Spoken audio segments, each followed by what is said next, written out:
নামাজকে চাকরি বানাইছেন কেন? নামাজ পেশা না ইবাদত? আমরা কর্ম করে জামাতে নামাজ পড়ি, আপনারা কর্ম করে জামাতে ইমামতি করতে পারেন না? একই জামাত তো, ভিন্ন কোনো জামাত নয়। এই আপনারা চাকরি করে কর্ম করে জামাতে নামাজ পড়েন না? জি জি নামাজ পড়ি, জোহরের নামাজ পড়ি, আসরের নামাজ পড়ি, জুমার নামাজ পড়ি। তাহলে আপনারা কর্ম করে কেন ইমামতি করতে পারেন না? আসসালামু আলাইকুম ওয়া রাহমাতুল্লাহি ওয়া বারাকাতুহু। ভাই, আপনারা ভিডিওতে দেখেছেন, বিচার আপনাদের উপরে দিলাম। এই যে ব্যক্তি ভাই বললেন, আমি ওনার প্রতি শ্রদ্ধা রেখে বলছি, কোরআনুল কারীম সূরা বাকারা ২ নম্বর সূরা, সূরা বাকারার ভিতরে বলছেন, নাত্তাবি মাল্লা ইয়াসআলুকুম আজরাউ মুহতাদুন, তোমরা আমার এই আয়াতের বিনিময়ে তুচ্ছ মূল্য গ্রহণ করবে না। এই কোরআনের আয়াতের উপর ভিত্তি করে এবং কিছু কিছু হাদিস বা কোরআন মাজিদের ব্যাখ্যা দেখুন।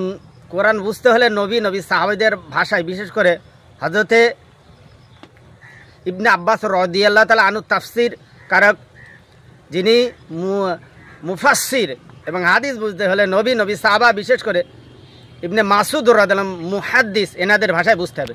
আপনি যদি অন্য কোনো ভাষায় বুঝবেন, আপনি সালমান রুশদি আর তাসলিমান নাসরিনের মতন ব্যাখ্যা করবেন। তো মাদ্রাসাতে বা মসজিদে কোরআন বুঝতে হলে নবী সাহাবী, আব্দুল্লাহ ইবনে আব্বাস, আব্দুল্লাহ ইবনে মাসুদরা, এনাদের ভাষায় আমরা কোরআন হাদিস পড়ি আর বুঝি। তো বিশেষ করে ভাই, আপনাকে একটা চ্যালেঞ্জ করছি। আমি একজন মাদ্রাসার শিক্ষক, গুনাহগার। আমি নিজেকে তালিবুল ইলম মনে করি, আমি স্কুলে পড়েছি ইনশাআল্লাহ। তো বিশেষ করে আপনি আলিম, কামিল, ফাজিল টাইটেল এবং মুফতি, দাওরাই হাদিস, বা আপনি হাফেজ হবেন, যেমন প্রথমে স্টার্টিংয়ে আপনার নুয়ানি কায়দ 1 বছর করতে লাগে, নাজরা 1 বছর, 3 বছর, হিফজ 5 বছর করে আপনি মাওলানা, মুফতি ইত্যাদি যেগুলো, বা আপনি যদি মুহাদ্দিস হন, সনদ মতন সহ 1 লক্ষ হাদিসের হাফেজ হলে আপনাকে হাকিম বলা হবে। মুনতাজিল মুহাদ্দিস আপনি যখন হবেন, আপনি যখন হাফেজে কোরআন হবেন, মাওলানা, মুফতি, মুহাদ্দিস, মুবাল্লিগ হবেন, তারপরে আপনি ঠিক ওরকম মাটি কেটে ওরকম বলবেন যে আপনি কাজ করে এসে মসজিদে ইমামতি করবেন বা মাদ্রাসায় চাকরি করবেন। আমি তখন আপনার এই ভিডিওটাকে মেনে নেব, আপনি চিটার, আপনি চিটারি করছেন, বাটপাড়ি করছেন। আসলে ইউটিউব, ফেসবুকে আপনি টাকা কামানোর জন্য এরকম করছেন। বিশেষ করে দেখুন, আমি আপনার কাছে প্রশ্ন ছুড়ি, আমার উত্তরটা দেন তো। আপনি বলছেন যে ইমামরা কেন কাজ করে না, করে এসে নামাজ পড়ায় না। ইমামের একটাই জামাত দুপুরে, ইমাম যেখানে কাজ করছে সেখানে আসতে 2টা বেজে যাবে, 1 ঘন্টা পরে আসবে। এবার আপনারা আপনার এসে বসে আছেন, 1 ঘন্টা পরে গেলে আপনাদের কাজ ছেড়ে যাবে। ইমাম আগে আসলে ইমামের কাজ ছেড়ে যাবে। আপনি 1 ঘন্টা আগে বা পরের হিসাবটা মিলিয়ে একটা জামাত করে আমাকে দেখিয়ে দেন তো। হ্যাঁ, আপনার কথা অনুযায়ী সম্ভব হয় যদি আপনারা সবাই আলেম হন। তো আপনারা সবাই যখন আলেম হবেন তখন এটা সম্ভব হবে, অন্যথায় সম্ভব হবে না। তবে সবাই আলেম হয়ে আপনি যখন এটা করবেন, তখন অবশ্যই আপনার কথাটা যুক্তিযুক্ত হবে। তবে আশা করি কেমন পর্যন্ত হবে না, কারণ আপনাদের মতো স্কুল ছুট, মাদ্রাসা ছুট না পড়নেওয়ালা ছেলেরা ওই মাটি কাটে, জোন দেয়, বুঝলেন? তো তারাই পরবর্তীতে আলেমদের বিরুদ্ধে লাগে।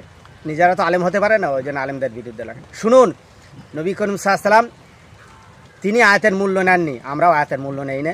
সাহাবীরাও নেননি, আমরাও নেই না। হযরত আবু বকর সিদ্দিক রাদিয়াল্লাহু আনহু তিনি কাপড়ের ব্যবসা করতেন। হযরত ওমর ফারুক বললেন যে আপনি যদি কাপড়ের ব্যবসা করেন, ইসলাম প্রচার করবে কে? আমি আপনাকে 500 টাকা রাষ্ট্রীয় থেকে ভাতা দিচ্ছি, আপনি ব্যবসা ছেড়ে দেন, ইসলামের পথে লাগুন। আমরা সেই রকম করি, আমরা কর্ম করতে পারি, কিন্তু ইসলাম প্রচার করবে কে? আপনি তো হাটের উপরে কাপড় তুলে আপনি কাজ করছেন, আপনি হাফেজ, মাওলানা, মুফতি, মুহাদ্দিস, মুবাল্লিগ, হাকিম কিছুই না আপনি। ওই জন্য আপনি বড় বড় কথা বলছেন। আপনি যখন এরকম হবেন, এরকম কথা আপনার মুখ দিয়ে বার হবে না। তো এরকম হয়ে তারপরে আপনি কাজ করে আপনি ইমামতি করে দেখিয়ে দেন, তবে বুঝবো আপনি বাপের বাটা, অন্যথা আপনি ফেক এবং আপনি একদম চিটার, বাটপার। তো অবশ্যই কোরআন আর হাদিসের যারা ধারক বাহক, তাদের পিছনে এখন লাগেন না। আপনি ভালো হয়ে যান আর আপনি জ্ঞান অর্জন করুন। দেখুন, তবে হ্যাঁ, কোনো আলেম যদি তারা এটাকে পুরোপুরি পেশা হিসেবে মেনে নেয়, সেটা অবশ্যই আলোচনার বিষয় থাকতে পারে। তো দেখুন, তখন আবু বকর সিদ্দিক রাদিয়াল্লাহু আনহু রাষ্ট্রীয় কোষ থেকে 500 টাকা ভাতা নিয়ে তিনি ইসলাম প্রচার শুরু করে কাপড়ের ব্যবসা ছেড়ে দিন। আলেম যারা মাদ্রাসায় চাকরি করে, যারা মসজিদে চাকরি, ঠিক তাদের ব্যাপারটাও ঠিক এইরকম। তো তারা সামান্য পরিমাণে বেতন, আপনি জানেন কোনো মাদ্রাসা মসজিদে হুজুরা ইমামতি করেন কিন্তু বেতন নেন না। আমার পশ্চিমবঙ্গের কথা বলি, 3,500 টাকা করে আমরা ইমাম ভাতা পাই। এটাই আমাদের মসজিদ থেকে অনেকে দেওয়া হয় না বা দেয় না। অনেক মসজিদ থেকে 1,000, 2,000 বা 3,000 টাকা ভাতা দেন, দিয়ে সেই ইমাম ওখানে বসে। আপনি বলুন, আপনার নানি মারা গেছে, ও নানির জানাজা পড়াবে কে? ইমাম না থাকলে আপনারা পারবেন? আপনি পড়িয়ে এলেন। আপনার বিয়ে দরকার, মেয়ের বয়সে বসে রয়েছে, ইমাম নেই, আপনি বিয়ে পড়াতে পারেন? ওই জন্যে ইমামদের পিছনে না লেগে অবশ্যই আপনারা আলেম হন, তখন বুঝবেন যে হ্যাঁ কাজ করে এসে ইমামতি করা, মাদ্রাসায় চাকরি করা, মসজিদের চাকরি করা কতটা কষ্টকর। ওই জন্য একজন ইমাম বসিয়ে রাখতে হয়। আপনি উত্তর দিতে পারবেন না কোনো কথায়, আশা করি উত্তরটা দেবেন।